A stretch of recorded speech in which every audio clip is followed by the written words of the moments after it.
ముఖ్యమంత్రి గారంటే తెలంగాణ రాష్ట్రంలో మంత్రులకు కానీ తెలంగాణ రాష్ట్రంలో ఉన్న ప్రజలకు కానీ గౌరవం లేకుండా పోయింది. ఎట్లా గౌరవం ఉంటుంది మరి? అడిగే జర్నలిస్టులు వాళ్ళనేమో విచ్చలవిడిగా జర్నలిస్టులు బెదిరిస్తూ ఉంటాడు రేవంత్ రెడ్డి, అంతేనే కాదా? అయితే నిన్న క్యాబినెట్ సమావేశాల్లో రేవంత్ రెడ్డి గారు వచ్చి కూర్చుంటే ఆయన ముందు ఒక్క జర్నలిస్టులు కూడా చక్కగా లేరు. ఎక్కడ పరువు పోతుందనే ఆలోచనతోటి వాళ్ళకు సంబంధించిన సలహాదారుల్ని వాళ్ళ పిఎల్ని కుర్చీల ముందు కూర్చోబెట్టే కార్యక్రమాలు చేసిర్రు. రోజు రోజుకి తెలంగాణ రాష్ట్రంలో రేవంత్ రెడ్డి గ్రాఫ్ అనేది పడిపోతుంది. రోజు రేవంత్ రెడ్డి యొక్క కార్యక్రమం దిగజారిపోతుంది. దిగజారును మాట్లాడితే వ్యవహారం కూడా దిగజారిపోతుంది కదా. నిన్న క్యాబినెట్ సమావేశాలు పెడితే పట్టుమని 10 మంది కూడా రాలేదు. ఎవరు? ఈ జర్నలిజం వాళ్ళు. దేనికోసం రాలేదు? రేవంత్ రెడ్డి వాళ్ళని ఇష్టానుసారంగా తిడుతూ ఉంటాడు కదా.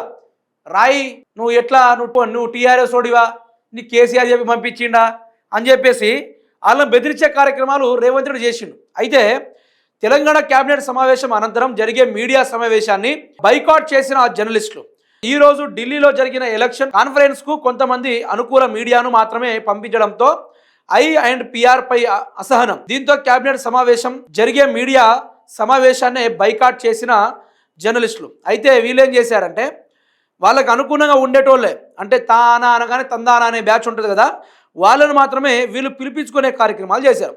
అలా పిలిపించుకున్నప్పుడు మిగతా వాళ్ళు ఇట్లాంటి వాడి కోసమా మనం వచ్చేది, ఈ వ్యక్తి కోసమా మనము ప్రెస్ మీట్ కోసం వచ్చి కూర్చునేది అని చెప్పేసి జనాలు తిరస్కరిస్తూ ఉన్నారు.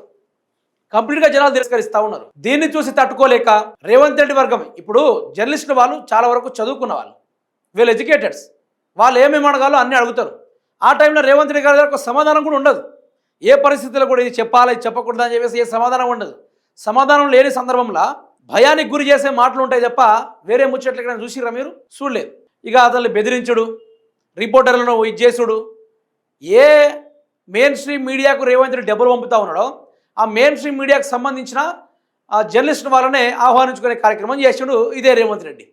అయితే ఇక ప్రజల కోసం నిజాయితీగా నిక్కర్సుగా రాసే జర్నలిస్టులు రేవంత్ రెడ్డినే బైకాట్ చేసేసిర్రు. నీ యొక్క ప్రెస్ మీట్కి ఎవడొస్తుందని చెప్పేసి వీళ్ళు కూడా బైకాట్ చేసేసి వెళ్ళిపోయిన దృశ్యాలు కూడా మనం చూస్తూ ఉన్నాం. ఈ యొక్క వ్యవహారాన్ని కూడా మనం చూస్తూ ఉన్నాం. ఇంత దౌర్భాగ్యం ఎందుకు వచ్చింది తెలుసా? రేవంత్ రెడ్డి ఆ యొక్క నోటి మాటల వల్ల, ఆ దిగజారుడుతనం వల్ల. ఈరోజు రేవంత్ రెడ్డి ఎక్కడ సభ పెట్టినా కూడా జనాలు కూడా బైకాట్ చేస్తూ ఉన్నారు. జనాలు కూడా ఈ మనిషి మాకొద్దని చెప్పేసి ఏంటి ఈ లేఖి మాటలు అని చెప్పేసి ఆ జనాలు కూడా తిరస్కరిస్తూ ఉన్నారు. జనాలు కూడా మాట్లాడుతుండగానే సభ నుంచి వెళ్ళిపోయే విజువల్స్ కూడా మీకు చూపెట్టా.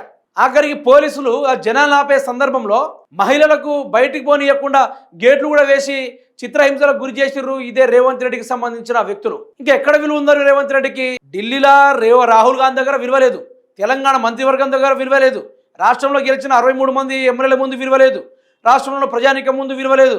మరి దేనికోసం ముఖ్యమంత్రిగా ఉంటున్నాం? మరి ఎవరి కళ్ళలో ఆనందం చూడడానికి?